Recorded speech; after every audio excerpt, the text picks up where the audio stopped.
Hello, everybody. It is Friday in Pittsburgh, Pennsylvania. My name is Adam Bittner, assistant sports editor for multimedia at the Pittsburgh Post-Gazette, joined by Brian Batko, our Steelers insider for the Friday edition of the North Shore Drive podcast. Christopher Carter is on vacation, so you all are stuck with me today.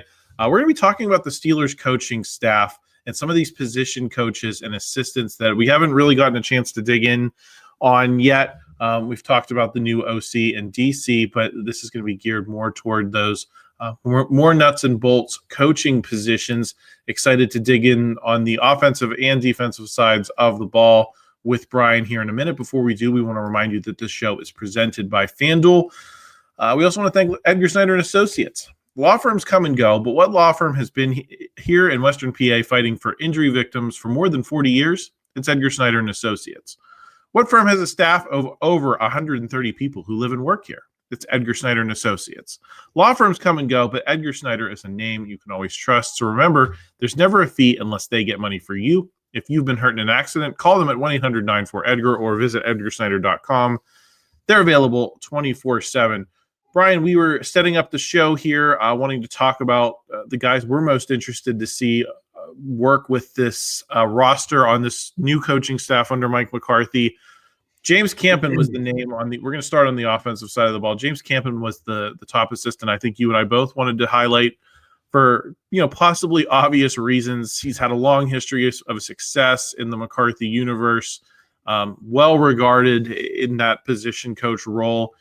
Is he going to scratch that itch a lot of people have had for Mike Munchak-type to work with this young offensive line? Because Mike Munchak's always that name people will come back to. Is that do you think people are going to be excited to see James Campen get a shot here? Yeah, I think so. And I think that's such a crucial position on any staff. I had someone ask me in my mailbag this week. And, for the sake of this discussion, I feel like you and I both decided, hey, let's skip past the coordinators because we've talked quite a bit about Brian Angelichio and Patrick Graham by this point. And and Danny Crossman on the special teams side. And let's also kind of skip over the returning coaches. We've discussed guys like Tom Arth and Scott McCurley on their respective sides of the ball when Mike Tomlin hired them. So let's get into more of the nitty gritty of the position coaches. And I think first of all, any staff that offensive line coach. Someone in my mailbag asked me, "Is it weird to hire position coaches before you have an offensive coordinator?" Or is that just a reflection of, hey, McCarthy is really the de facto coordinator, so it doesn't matter as much? And I would say, yeah, that's probably the biggest reason for that. And, based on all the reporting and whispers and rumblings about how the interview process went, it seemed like there were some dominoes that had to fall between Angelichio and Scott Tolzien, both guys who have hit, and Chase Hazlitt, for that matter, also on that same staff, three guys who have history with Mike McCarthy. But I think much like, actually, if you remember back, I think when the Steelers promoted Matt Canada, I think they had actually hired their offensive line coach first. So, or maybe it was when they promoted Arthur, maybe when they hired Arthur Smith, they had already decided they were going to stick with Pat Meyer as the O-line coach. So that kind of tells you organizationally how much they value that role. And, if you've been following any of the NFL news around the league, I mean, a lot of the dust has settled on coaching moves, but there was a big bomb that dropped earlier this week when Jeff Stoutland was not returning to the Philadelphia Eagles staff. And he is basically the consensus best O-line coach in the game right now. So it speaks to how valuable that role is. And I think Campen's a really good hire for it, considering his time in the league, most notably in Green Bay with McCarthy. Aaron Rodgers spoke so highly of him, and I don't think he's a guy that just throws out praise kind of willy-nilly, paying lip service to people.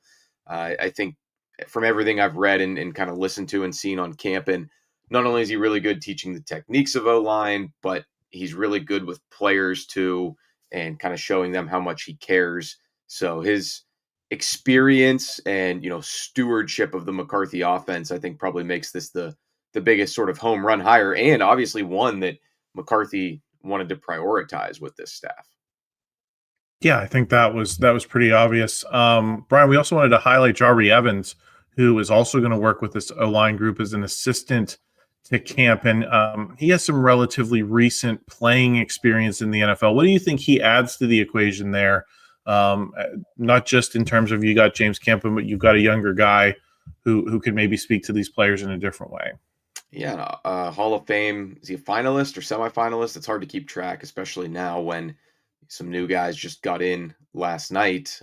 Drew Brees, Larry Fitzgerald among them, L.C. Greenwood not among them, which stinks for his family and the Steelers, of course. But Jahri Evans probably will be in that gold jacket someday after wearing the gold and black of the Saints. And I think that sort of makes him the perfect complement to James Campen. And I don't want to like be the guy who sits here and says, oh, the best position coaches or the only good position coaches are the ones who played in the league and have that in-helmet experience. I think that's just being sort of myopic in your view of good coaching. But I think in this case where you couple a guy like that with a long time sort of grizzled veteran of coaching the run schemes and things of that nature, it just makes perfect sense. So I think it was ideal for the Steelers that they could get a guy in Evans who has the playing credentials that he does, has really no connection to Pittsburgh. He probably could have had,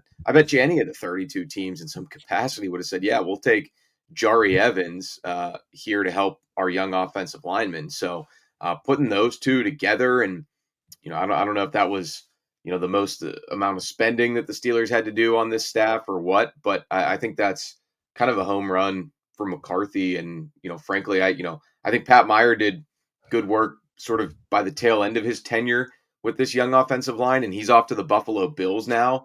But I think this is an upgrade from the previous line staff that they had. And, even before Pat Meyer, Adrian Clem had very little NFL coaching experience, and he was a former player too. But yeah, I think this is probably the best that they've had since Munchak. Yeah, and I think it puts an exclamation point on what, the strength of this offense is right now. Brian, you don't have answers at quarterback. You've got DK Metcalf at receiver, but a room that is otherwise undistinguished beyond him. You're going to have Jaylen Warren coming back, but I think there's questions about Kenny Gainwell and replacing things there. So, this offensive line has gone from being the weakness and the thing we were talking about them upgrading in these off seasons to kind of the foundation on which you're building this whole group. So the decisions they're making with the staff really point to them understanding that.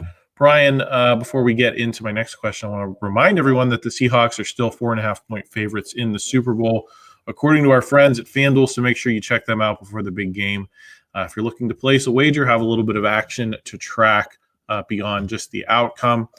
Brian, who do you have the highest hopes for on this offensive line working with a new coaching staff? And who do you think needs the most help? And I'll add a third question. Are they possibly the same guy? I think I have the highest hopes for Troy Fautanu because, going back to the discussion of the significance of bringing in the Campen and Evans pairing, I think you sort of alluded to this, but what good is having high quality ingredients if you don't have a great chef to sort of put the meal together? So we know how much the Steelers have been investing in that position group and how they want to make that a big pillar of the identity of this team. And, Fautanu, I think he probably took the biggest strides forward from year one to year two, considering he missed so much time with injury as a rookie, basically the whole season. But I thought he played really well last year in that right tackle spot that, the jury was still out on how he would do making that transition from left tackle in college at Washington to playing the other side in the pros. And I thought he was solid, to say the least. Now, the person that I think probably needs the most help, but the ship may have sailed, is Broderick Jones. And I think if Campen and Evans can resurrect Broderick Jones's career and put the Steelers in a good problem to have spot with his 5th-year option, if they turn that down in a few months, then that would be striking gold and really doing a bang up job of bringing along someone who, I don't want to say he's just like the odd man out or the forgotten man, but because of the neck injury and because of Dylan Cook stepping in and I would say playing left tackle even more consistently than Jones did in that small sample size. He's probably the biggest challenge for the new staff, but I think Troy Fautanu is the one that has the most upside or potential at this point. Yeah, it'll be interesting to see how that all plays out with those guys. We're going to talk about defense on the other side of this break. Before we do, we want to thank another couple of sponsors. Savinas, Kane, and Gallucci are Pittsburgh's mesothelioma and asbestos attorneys, standing up for victims of mesothelioma and asbestos cancers with over 85 years of experience. Visit them online at sdklaw.com. We also want to thank Olivia Numismatic Rarities. Gold prices are through the roof, and there's never been a better time to cash in. At Olivia Numismatic Rarities in Shadyside, you can turn your unwanted gold into instant cash safely, securely, and with full transparency. Bring your old jewelry, coins, or bullion and get top dollar from Pittsburgh's most trusted gold buyer. Visit onrcoins.com or stop by 5833 Ellsworth Avenue today.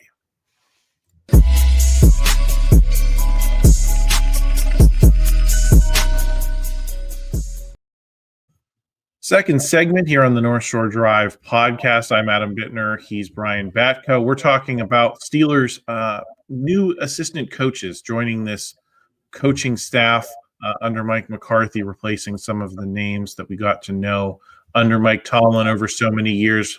We're going to talk about the defense here. Domata Peko is going to be in the spotlight with the attention the Steelers have shown to the defensive line, and with Cam Hayward, here in the late stages of his career. He's another guy with a relatively recent playing experience, but this is his first NFL position coaching job. What are your hopes and expectations with him, and does he benefit from having a guy like Cam Hayward around as an influence? Yeah, certainly. And then this is another huge job, no pun intended, considering he's coaching the D linemen. But yes, with Derrick, Harmon trying, kind of only scratching the surface, I think, so far as a rookie, and Yahya Black trying to turn him from sort of a diamond in the rough fifth rounder into a more reliable, steady contributor. You couldn't just hand this gig to anybody. I think this is, again, you're investing a lot in this position group, so you better protect your investment and do what you can to put the right gas in it. So Peko, I didn't know much about his coaching tenure, probably didn't even know he was a coach. If you'd have asked me what he's up to, I said, the former Bengals guy, I don't know, but I remember him in those Hard Knocks AFC North slugfests from over the years. But looks like Peko has really taken to this, and he certainly has the credentials of someone who has been in the shoes of the players, and quite literally in a lot of these cities in AFC North matchups. So he knows the texture, as Mike Tomlin would say, of what it takes to win games against the Bengals, the Browns, the Ravens, and what it means to be a Steeler and part of the culture that this defense has been known for basically the last 60 years. So Peko is, I think, a good hire here. Watch some clips of him, doing his thing with Deion Sanders' staff at Colorado, where we also had Warren Sapp as one of the position coaches there, which quite the assemblage of former NFL studs. But Peko is someone he's going to have a lot of, help from Cam Hayward, because I think Cam is sort of a coach on the field at this point as much as he's a player. But there's also a lot of work to be done to get guys ready in the pipeline behind Cam. Harmon, Black, Keeanu, Benton, he's kind of at a crossroads in his career. We'll see if he gets a new deal or any sort of extension done this offseason. But yeah, they've been preaching for years now that they need to get bigger, stronger, more physical up front, and now Peko's the guy to kind of instill that for Patrick Graham's defense. How much upside do Derrick, Harmon, and Yahya Black specifically have that the Peko may be able to bring out of them as they make that year 1 to year 2 jump? Because I think you could say, well, they're young, and this is the year you traditionally make the biggest leap, because just the way the NFL draft process really slows down maybe development as a rookie, but you get a full off season with the team, and really a lot of players catch their stride in this span of time. But you can also argue that look at the numbers of the difference that it made when Derrick Harmon was in the lineup versus when he's not, particularly with the run defense, and say, man, he's already operating at a pretty high level within this defense. So how do you view what those guys still have to grow into? Yeah, I think that's exactly why you bring in someone like Peko to try to unlock sort of that next step or that next level for these young players. And let's just be honest. I mean, for a first rounder like Harmon, that next level is probably a higher ceiling than it is for a Yahya Black or even a Keeanu Benton. So it is kind of interesting to me. And I don't know how much familiarity Peko has with Patrick Graham's schemes or his defense, but I guess it probably goes to show that Graham and, assistant head coach Joe Witt Jr., who's been more of a secondary guy, they're going to probably take the reins in a big way for, teaching the system and the X's and O's of it. And, the trickle down stuff will be, the individual development of these players from someone like Peko, who's been there, done that on the defensive line in the NFL and really not that long ago. Let's talk about the outside linebackers now. CJ Ayo is making the jump to his first NFL job as an outside linebackers coach. He's been a coach for a while. Oklahoma, Vanderbilt, the New York Guardians. I think that was XFL or one of those spring leagues, right? And then he was at USC, Texas Tech, before coming to the Steelers. So this is his first NFL job. He's stepping into pretty big shoes. Denzel Martin was one of the most, I think, popular coaches on this coaching staff for a lot of people. Great on camera, very engaging speaker. I know every time he would talk during OTAs and mini camp at that portion of the calendar, anytime we'd post Denzel Martin video to the YouTube channel, it would blow up because people, just love to hear from him. And obviously, he had a lot of success as well. TJ Watt is the name, people watch most closely, but they've really developed this outside linebacker group with Jack Sawyer, Nick Herbig, Alex Highsmith. Is CJ Ayo up to the challenge of keeping that group rolling? Yeah, I mean, Denzel Martin came up under Keith Butler, and when Butts, retired, or maybe when he was appointed to the defensive coordinator role, I can't remember, but Denzel Martin got that sort of official position coach designation, and he was someone who I think he was a walk-on at Missouri, so was kind of your typical scrappy underdog and, went right into coaching. And yeah, I think he did have a presence about him for sure. And last I saw of him, we should mention too, Domata Peko replaces Carl Dunbar, who is now off to be the Jets D-line coach. And, he worked with the Steelers edge rushers quite a bit too, because they all kind of look at each other as one unit. But Denzel Martin was their official guy, and I think he got an interview with the Cowboys, so that's some overlap there with these potential staff comings and goings. And yeah, I think Martin did a really nice job, had the ear of all those guys, especially the old heads of the bunch, TJ and Alex Highsmith. But CJ Ayo, I mean, I'll say this much, he's pretty different background. He played in the league, not like he was a big star or anything, but I think he had 5 or 6, solid years of NFL paychecks that he was collecting there. So he's got the in-helmet perspective as well.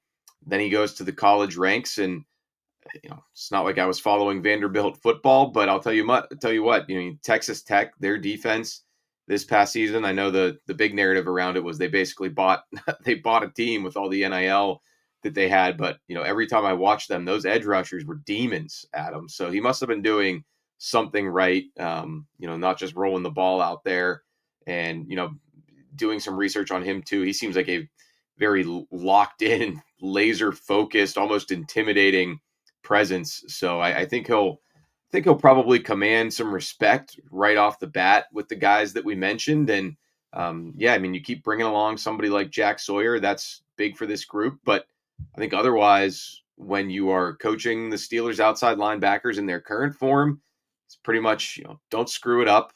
Make sure these guys keep doing what they're doing, getting after the quarterback. And I'm sure when we talk to CJ Ayo for the first time, he'll need to be ready for the question about should TJ Watt be moving around the formation more often to get his production back to the levels that everyone's accustomed to.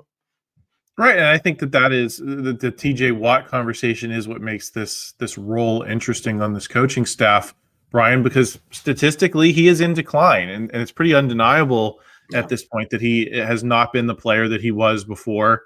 Do you think that this group can be better, or are we in a managed decline of TJ Watt where you're probably not going to get more out of him, but maybe you can get more out of some of these other guys and recreate the production in the aggregate, to borrow from Moneyball?